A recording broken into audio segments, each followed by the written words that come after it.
VS. Achuthanandan 1923 October 20 Alappuzha ജില്ലയിലെ പുന്നപ്രയിൽ വേലിക്കകത്ത് ശങ്കരൻ്റെയും അക്കമ്മയുടെയും മകനായി ജനനം. 4-ാം വയസ്സിൽ അമ്മയെയും 11-ാം വയസ്സിൽ അച്ഛനെയും നഷ്ടപ്പെട്ടു. 7-ാം ക്ലാസ്സിൽ പഠിക്കവേ പഠനം നിർത്തി.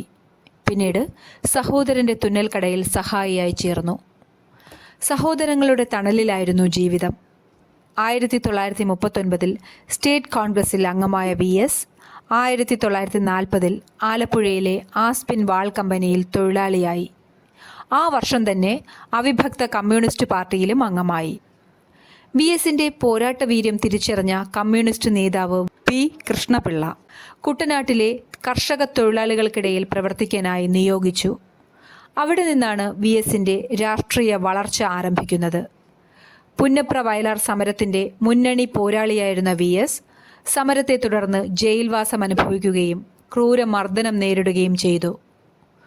1964 കമ്മ്യൂണിസ്റ്റ് പാർട്ടിയിലെ ഭിന്നതയെ തുടർന്ന് ദേശീയ കൗൺസിലിൽ നിന്ന് വി.എസ്. ഉൾപ്പെടെയുള്ള 32 പേർ ഇറങ്ങിപ്പോവുകയും CPM-ൽ ശ്രദ്ധേയനാവുകയും ചെയ്തു. 7 തവണ നിയമസഭയിലേക്ക് തിരഞ്ഞെടുക്കപ്പെട്ടു. 1980 CPM-ന്റെ സംസ്ഥാന സെക്രട്ടറിയായി. 1985 പോളിറ്റ് ബ്യൂറോ അംഗമായി.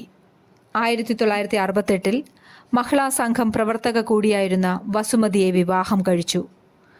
1992 ആദ്യമായി പ്രതിപക്ഷ നേതാവായി. 1996 മുതൽ 2000 വരെ LDF കൺവീനർ. പിന്നീട് 2001 2011 പ്രതിപക്ഷ നേതാവ്. ഉലയാത്ത പ്രതിരോധ വീര്യവും ഇച്ഛാശക്തിയും കൈമുതലാക്കിയാണ് വി.എസ്. പ്രസ്ഥാനത്തിലെ ഓരോ ചുവടും ചവിട്ടിക്കയറിയത്. കമ്മ്യൂണിസ്റ്റ് മൂല്യങ്ങളോടുള്ള പ്രതിജ്ഞാബദ്ധത ഓരോ നിമിഷത്തിലും അദ്ദേഹം മുറുകെ പിടിച്ചു.